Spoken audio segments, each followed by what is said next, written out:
Hello friends, welcome back to the channel. ನಿನ್ನೆ vlog ಏನಿತ್ತು ಅದರ ಕಂಟಿನ್ಯೂಷನ್ ವ್ಲಾಗ್ ಇದು. 3 ದೇವ್ರುಗಳ್ನು ಮನೆಗೆ ತಂದು ಕೂರಿಸಿದ್ಮೇಲೆ ಮನೇಲಿ ಯಾರ್ಯಾರಿದ್ದಾರೆ ಅವರೆಲ್ಲ ಇವಾಗ ಒಬ್ಬೊಬ್ಬರೇ ಪೂಜೆ ಎಲ್ಲ ಮಾಡ್ತಾ ಇದ್ದಾರೆ.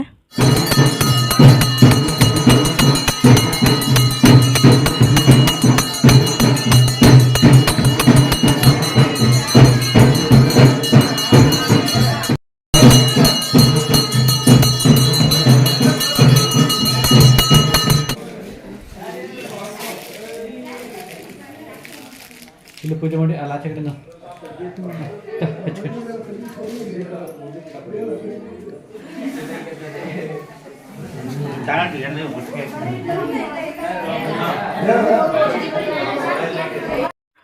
ಇನ್ನು ಸಮೀಕ್ಷಾ ಕಳಶ ಎಲ್ಲ ಓದ್ತಿದ್ಲಲ್ವ, ಅದಕ್ಕೆ ದೃಷ್ಟಿ ಆಗುತ್ತೆ ಅಂದ್ಬಿಟ್ಟು ಅಜ್ಜಿ ದೃಷ್ಟಿ ತೆಗಿತಾ ಇದ್ರು.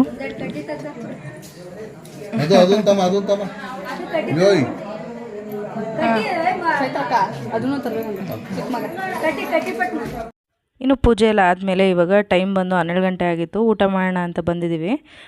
ಭಟ್ರು ಕೈಲೇ ಮಾಡಿಸಿದ್ರು ನೈಟು. ದೇವರು ಹೊತ್ಕೊಂಬಂದಿರಲ್ಲ, ಅವ್ರಿಗೆ ಊರಿನ ಜನಕ್ಕೆಲ್ಲ ಸೇರಿ ಒಂದು 500 ಜನಕ್ಕೆ ಮಾಡಿಸಿದ್ರು. ಇನ್ನು ಇದೆಲ್ಲ ಆದಮೇಲೆ ಮರಿ ಕಡಿಯೋದಕ್ಕೆ ಸ್ಟಾರ್ಟ್ ಮಾಡಿಕೊಂಡ್ರು. ಇಲ್ಲಿ ಬಂದಿರೋ ದೇವ್ರುಗಳಿಗೆಲ್ಲನೂ ಒಂದೊಂದು ದೇವ್ರಿಗೆ 5 ಮರಿ ಕೊಯ್ತವ್ರೆ. 3 ದೇವ್ರಿಗೂ 15 ಮರಿ ಆಯಿತು. ಇನ್ನು 2 ಎಕ್ಸ್ಟ್ರಾ ಬೇರೆ ಬೇರೆ ದೇವ್ರಿಗೆ ಯಾವುದಕ್ಕೂ ಅರ್ಕೆ ಇತ್ತು ಅಂದ್ಬಿಟ್ಟು ಒಟ್ಟು 17 ಮರಿ ಕೊಯ್ತಾ ಇರೋದು. ನಾನಿಲ್ಲಿ ಮರಿ ಕುಯ್ಯೋದಾಗಲಿ ಅದೆಲ್ಲನೂ ನಾನು ಯಾವುದೇ ವಿಡಿಯೋ ಹಾಕಿಲ್ಲ, ಯಾಕಂದರೆ ಯೂಟ್ಯೂಬ್ ಕಮ್ಯುನಿಟಿ ಗೈಡ್ಲೈನ್ಸ್ ಪ್ರಕಾರ ನಾವು ಆ ಥರದ ಕಂಟೆಂಟ್ನ ಹಾಕೋ ಆಗಿಲ್ಲ.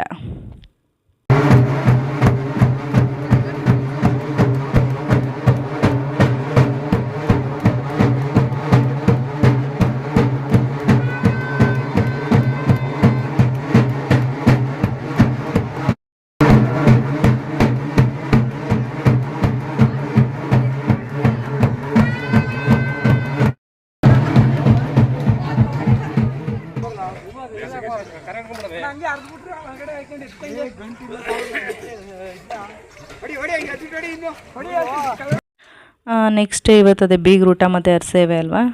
ಇವತ್ತು ಸುಮಾರು ಒಂದು 2,500-3 ಸಾವಿರ ಜನಕ್ಕೆ ಅಡುಗೆ ಮಾಡ್ತಾ ಇರೋದು. ಅರಸೇವೆ ಆಗಿರೋದ್ರಿಂದ ಸುತ್ತ ಹಳ್ಳಿಗಳಲ್ಲೂ ಬರ್ತಾರೆ ಜನ, ಹಾಗಾಗಿ ಜಾಸ್ತಿ ಕ್ವಾಂಟಿಟಿಲೇ ಮಾಡ್ತಾಯಿದ್ದಾರೆ.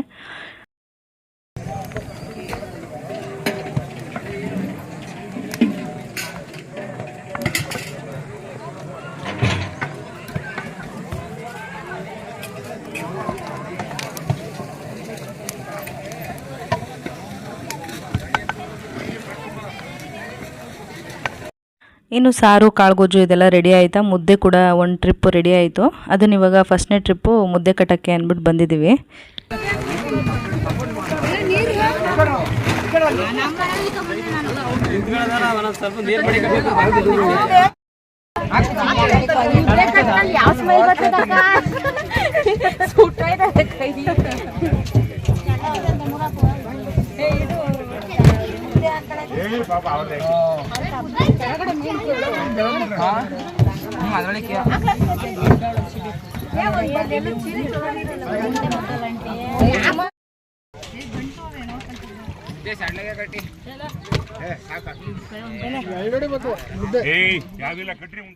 ಈಗ ರಂಗಪ್ಪಂಗೆ ಬೆಳಗ್ಗೆ ಏನೇನೋ ಪೂಜೆ ಎಲ್ಲ ಇತ್ತು ಅಂದ್ಬಿಟ್ಟು ಈಚೆ ಕರ್ಕೊಂಬಂದು ಇವಾಗ ಇಲ್ಲಿ ಚಪ್ರದ ಹತ್ರ ಏನೇನೋ ಪೂಜೆ ಎಲ್ಲ ಮಾಡ್ತಾಯಿದ್ದಾರೆ. ರಾತ್ರಿ ಯಾರು ಯಾವ ದೇವ್ರಿಗೆ ಕಳಶ ಹೊತ್ತಿದ್ರೋ ಅವರೇ ಇವಾಗ ಬೆಳಗ್ಗೆನೂ ಹೊರಬೇಕು. ಹಾಗಾಗಿ ಸಮೀಕ್ಷಾ ಕಳಶ ಎಲ್ಲ ಎತ್ಕೊಂಡಿದ್ಲು, ನಮ್ಮನೆಯವರು ಇಟ್ಕೊಂಡಿದ್ರು.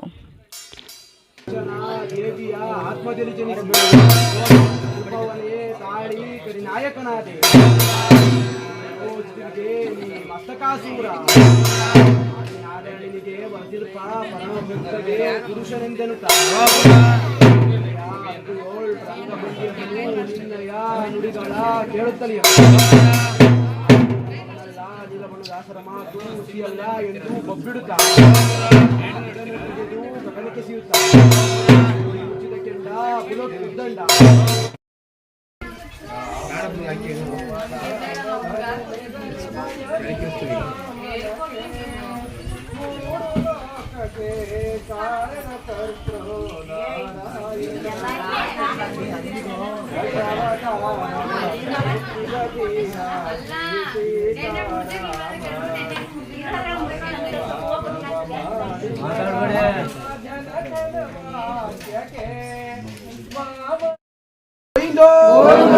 ಸಂರಕ್ಷಣೆ ಮಾಡಪ್ಪ ಗೋವಿಂದೋ ಪಾರ್ವತಿ ಪತೆ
ಮತ್ತು ಈಗ ಅಡುಗೆ ಮಾಡೋ ಕಡೆ ಬಂದ್ವಿ.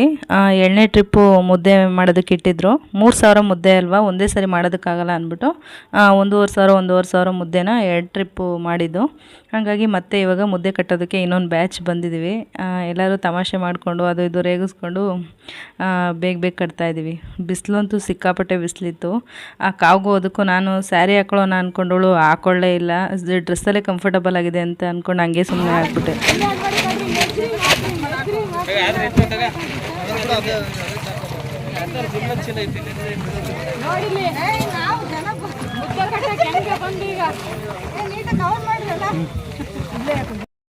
ಇನ್ನು ಜನ ಎಲ್ಲ ಜಾಸ್ತಿ ಇರೋದ್ರಿಂದ ಮುದ್ದೆ ಕಟ್ತಾ ಇದ್ದಿದ್ದು ಗೊತ್ತೇ ಆಗ್ತಾ ಇರಲಿಲ್ಲ, ಎಷ್ಟು ಬೇಗ ಆಗೋಗ್ತಾ ಇತ್ತು. ಗಂಡು ಮಕ್ಕಳೆಲ್ಲ ನೀಟಾಗಿ ಗಂಟಿಲ್ದಂಗೆ ಹೊಸ್ಕೊಡ್ತಾಯಿದ್ರು, ನಾವು ಮುದ್ದೆ ಕಟ್ಕೋತಾ ಇದ್ವಿ.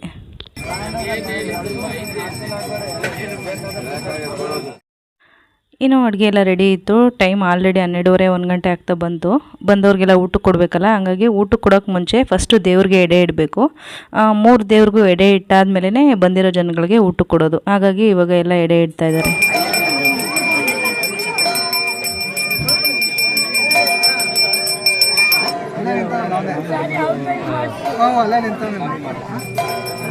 ಅವರೇ ಎಲ್ಲ ಸಾಮಾನು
ಮುತ್ನಮ್ಮಂಗೆ ಬೈರೋಂಗೆ ಎಡೆ ಇಕ್ಕಿದ್ಮೇಲೆ ಒಂದು 5 ನಿಮಿಷ ಈಚೆಗಡೆ ಬಂದುಬಿಡ್ತಾರೆ ಎಲ್ಲರೂ.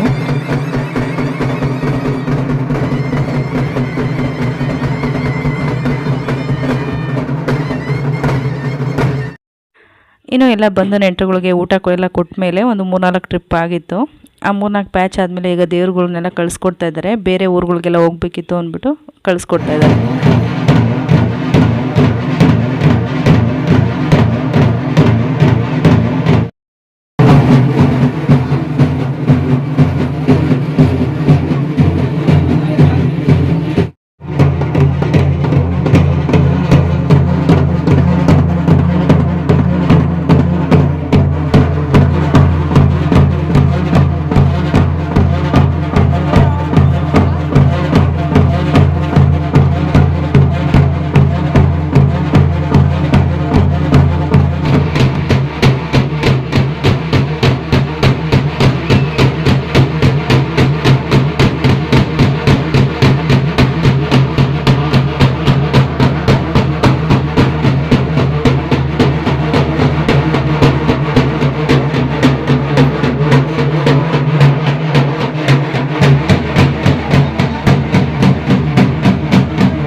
ಮುತ್ತಮ್ಮ ಈಚೆ ಬಂದಮೇಲೆ ಆ ದೇವ್ರ ಜೊತೆ ಬಂದಿರೋ ಸ್ವಾಮಿಗಳು ಏನಿರುತ್ತೆ ಆ ಸ್ವಾಮಿಗಳು ಮನೇಲೆಲ್ಲ ಕುಂಡ್ಬಿಟ್ಟು ಅದಾದಮೇಲೆ ಮನೆಯಿಂದ ಹೊರಡೋದು.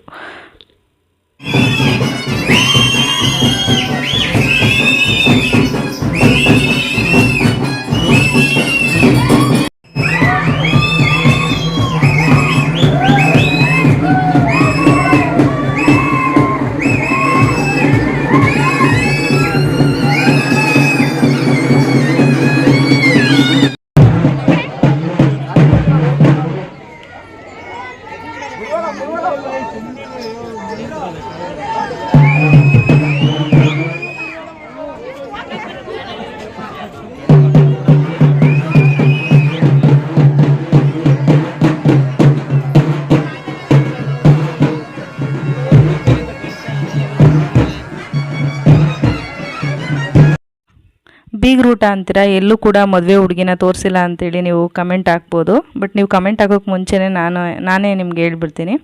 ಏನಂದರೆ ಈ ಮದುವೆ ಆಗಿರೋ ಹುಡುಗಿಗೆ ಸೋಷಿಯಲ್ ಮೀಡಿಯಾದಲ್ಲೆಲ್ಲ ಬರೋದಕ್ಕೆ ಅಷ್ಟು ಕಂಫರ್ಟಬಲ್ ಇಲ್ಲ ಅವರು. ಹಾಗಾಗಿ ನಾನು ಅವರ ಪ್ರೈವೇಸಿಗೆ ರೆಸ್ಪೆಕ್ಟ್ ಕೊಡಬೇಕಲ್ವ, ಹಾಗಾಗಿ ಅವ್ರಿಗೆ ಇಷ್ಟ ಇಲ್ಲ ಅಂದಾಗ ನಾನು ಹಾಕೋದು ತಪ್ಪಾಗುತ್ತೆ. ಸೊ ಹಾಗಾಗಿ ನಾನು ಎಲ್ಲೂ ಕೂಡ ಆ್ಯಡ್ ಮಾಡಿಲ್ಲ.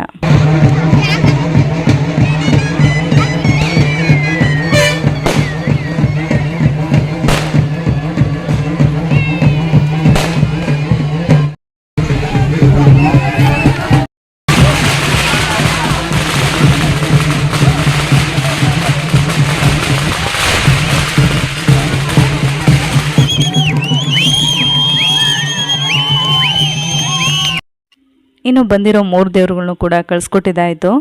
ದೇವ್ರ ಕಾರ್ಯ ಎಲ್ಲ ತುಂಬ ಚೆನ್ನಾಗಾಯಿತು. ಎಲ್ಲೂ ಕೂಡ ಏನೂ ತೊಂದರೆ ತಾಪತ್ರೆಗಳಾಗಲಿಲ್ಲ, ಒಳ್ಳೆ ರೀತಿಯಲ್ಲಿ ನೆರವೇರಿತು.